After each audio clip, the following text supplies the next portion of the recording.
Story 1.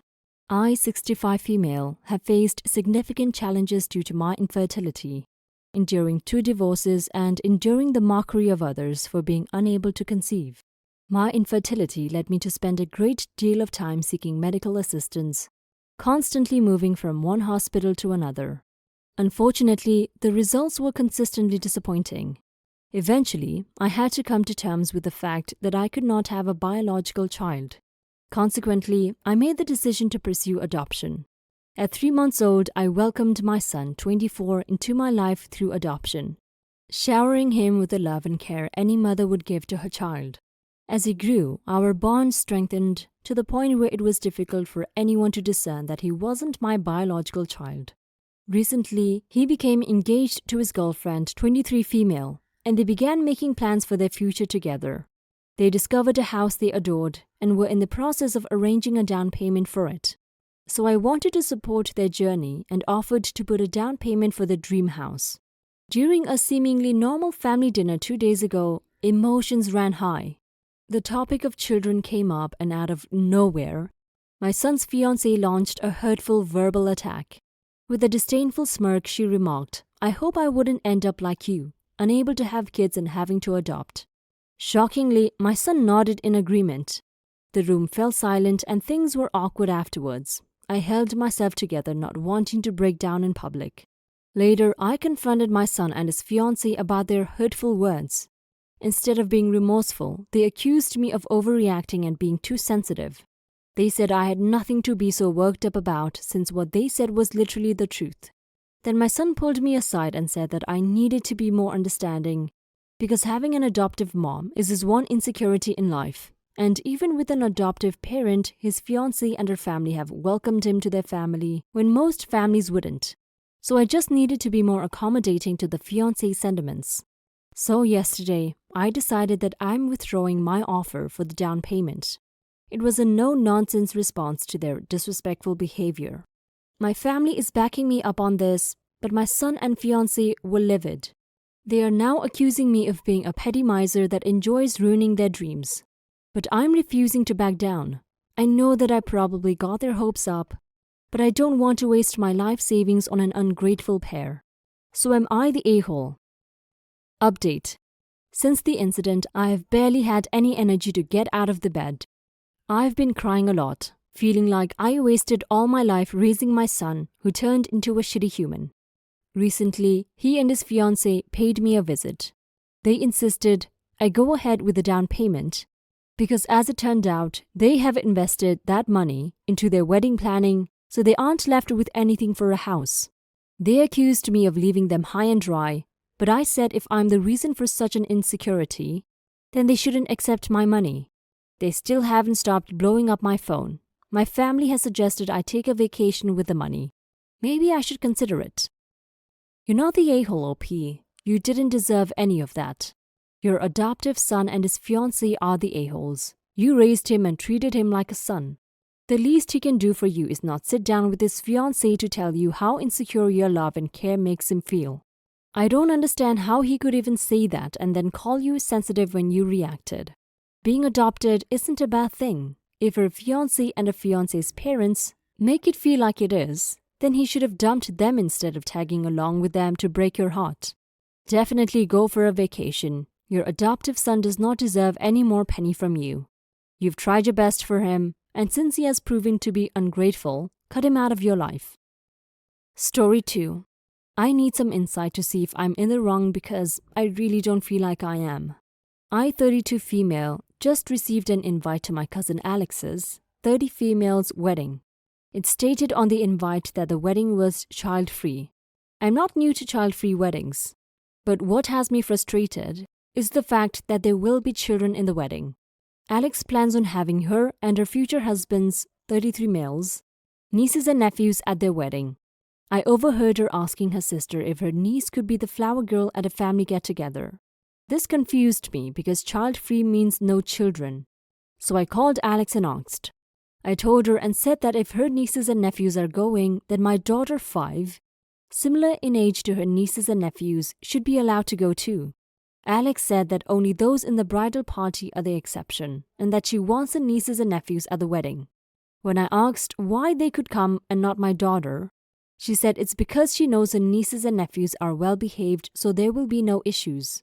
She also knows her sister and brother-in-law's parent very well, and to top it off, she is a teacher who wants a day where she doesn't have to deal with the children of others.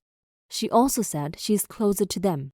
I told her that her reasoning was ridiculous because child-free means no kids, including her nieces and nephews. Alex told me if I was more than welcome to decline the invite. So I did. I ended up venting to my mother, married to Alex's dad's brother. And while she didn't agree with Alex, she said she could understand her feelings. However, my dad didn't like it and called her dad, my Uncle Mitch, asking why my daughter could not come.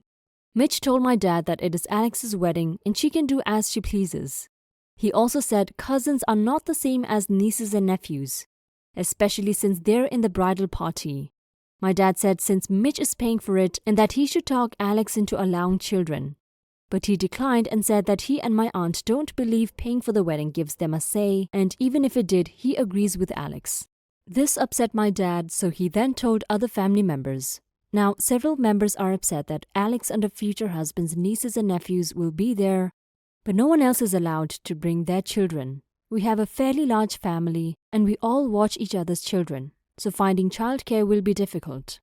Most of the family says it's Alex's wedding and her reasons make sense, but I and some of my cousins are refusing to attend. Alex doesn't seem to care one way or another.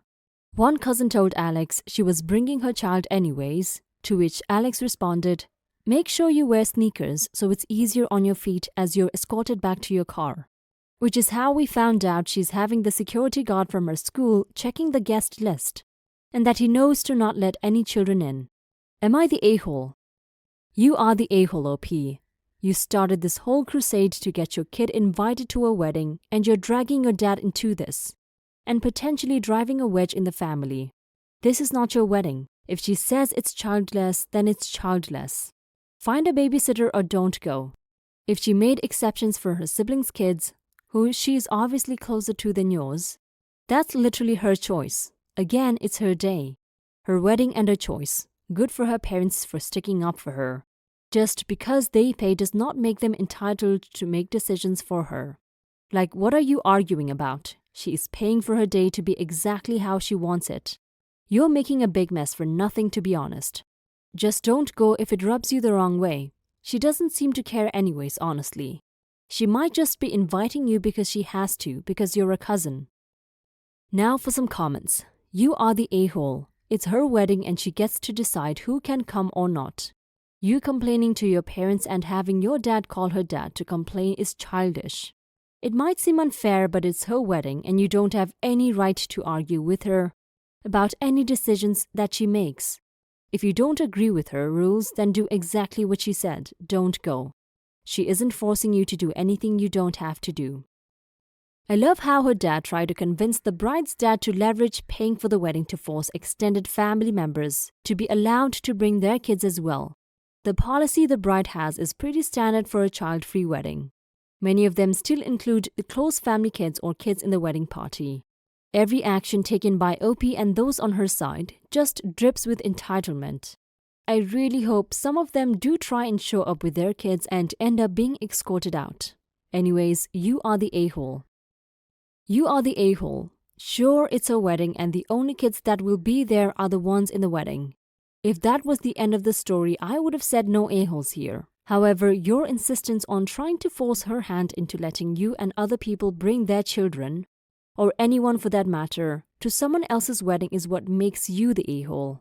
The other thing is you admitted that you have a large family.